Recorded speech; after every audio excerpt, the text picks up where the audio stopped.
और थोड़ा एक टेक्नो फंडा व्यू जोड़ते हैं इस मार्केट में। जेएम फाइनेंशियल सर्विसेज के फंड मैनेजर आशीष चतमोदा जुड़े हमारे साथ। आशीष, गुड मॉर्निंग। रुकेगा या नहीं मार्केट ये? अब तो हम इंटरडे में 22,800 भी तोड़ चुके हैं, मतलब जो लो थे जनवरी के 22,786, ऑलमोस्ट वहां तक आ गए हम।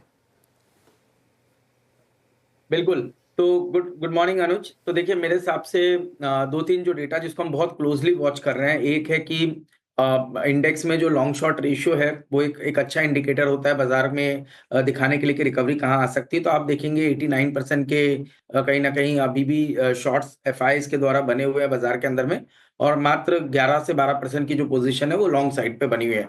अब ये जो लेवल्स है, टिपिकली हमने देखा है कि जब भी ये रेशियो 10% के आसपास आ जाता है लॉन्ग शॉर्ट का रेशियो, तब एक कहीं ना कहीं बाजार में रिवर्सल के चांस बनते हैं। और क्योंकि हम उस लेवल के कहीं ना कहीं आसपास है, तो मुझे लगता है कि ये एक पहला साइन होगा जिसको बहुत क्लोजली ऑब्जर्व करना पड़ेगा। इसका मतलब ये नहीं कि ये लेवल आ गया इसका मतलब हम जाके कल बाइंग कर ले।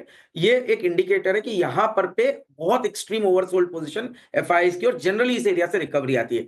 दूसरा जो डेटा हम बहुत क्लोजली वॉच कर रहे हैं वो ये कि कितने परसेंटेज स्टॉक्स हैं जो 200 डे मूविंग एवरेज के ऊपर ट्रेड कर रहे हैं। तो इस समय पे 23% स्टॉक्स ऐसे हैं जो 200 डे मूविंग एवरेज के ऊपर ट्रेड कर रहे हैं। हिस्ट्री ये बताती है कि जब भी ये रेशियो 20% के आसपास आया, तब एक मार्केट में इंटरमिटेंट बॉटम बनी है। तो कहीं ना कहीं इस रेशियो से हम बहुत ही मतलब ज्यादा दूरी बची नहीं है। अब अगर से यहाँ पर पे आज की जो गिरावट है, इसके बाद अगर से रेशियो 20% के आसपास आ जाए, 19% के आसपास आ जाए, तो वो भी एक अच्छा एक साइन होगा। अब पर अल्टीमेटली हर चीज को प्राइस में रिफ्लेक्ट होना है, और प्राइस का जो डेटा पॉइंट है वो कहीं ना कहीं ये बता रहा है कि आप पुराने लोज के आसपास ट्रेड कर रहे हैं। और एक बहुत इंपॉर्टेंट रिवर्सल की जरूरत है, वो है 23,200।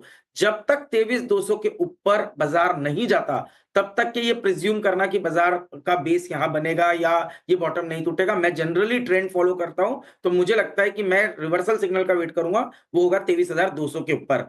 अब रही बात ऐसे समय पे कौन से सेक्टर्स अच्छा कर सकते हैं, तो अनुज हमें लगता है हमने कल बहुत डिटेल में वर्क किया, जिसको हम रेशियो एनालिसिस कहते हैं, या हमने हमारे वैल्यूएशन पैरामीटर्स पे कंपनीज को देखा जो दोनों पैरामीटर्स टेक्निकल और फंडामेंटल का मिक्स करते हैं।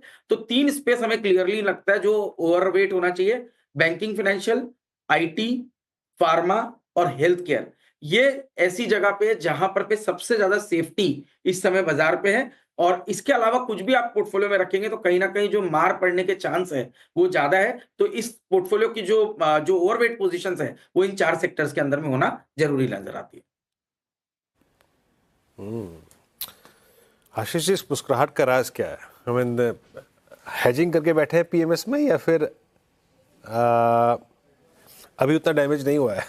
क्या नहीं, देखिए वीरेंद्र, एक तो क्या है, जब आप साइकिल्स बहुत सारी देख चुके रहते हैं तो जनरली आपको एक आइडिया आता है कि ये देखिए, ये तो बाजार का पार्ट है, ये होता रहेगा।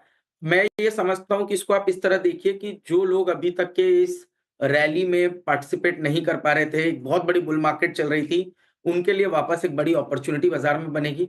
उन इन्वेस्टर्स को जिन्होंने ऑलरेडी पैसा बनाया पर अभी जो एक गिरावट देख रहे हैं, वो कहीं ना कहीं मौका ढूंढेंगे कि वापस से कौन सा समय है जहां पर पे पोजीशंस को बनाने का या एवरेज करने का सही समय आएगा। तो देखिए, इन्वेस्टर तो यही ढंग से सोचता है, या तो फ्रेश इन्वेस्टमेंट करना है, या कैसे नए जो हमारे एग्जिस्टिंग इन्वेस्टमेंट है उसको कौन सा ऐसा पॉइंट है या प्राइस एरिया है जहां पर पे एवरेज करने से सबसे अच्छा रिस्क रिवॉर्ड फेवरेबल होगा।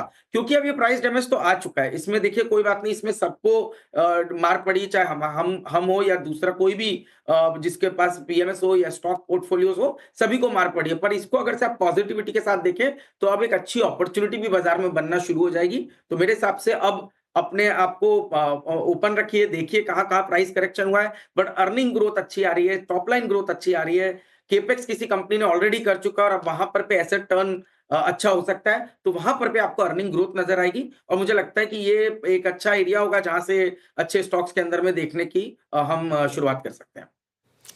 ओके, चलिए आशीष जी, फिर बहुत बहुत शुक्रिया आज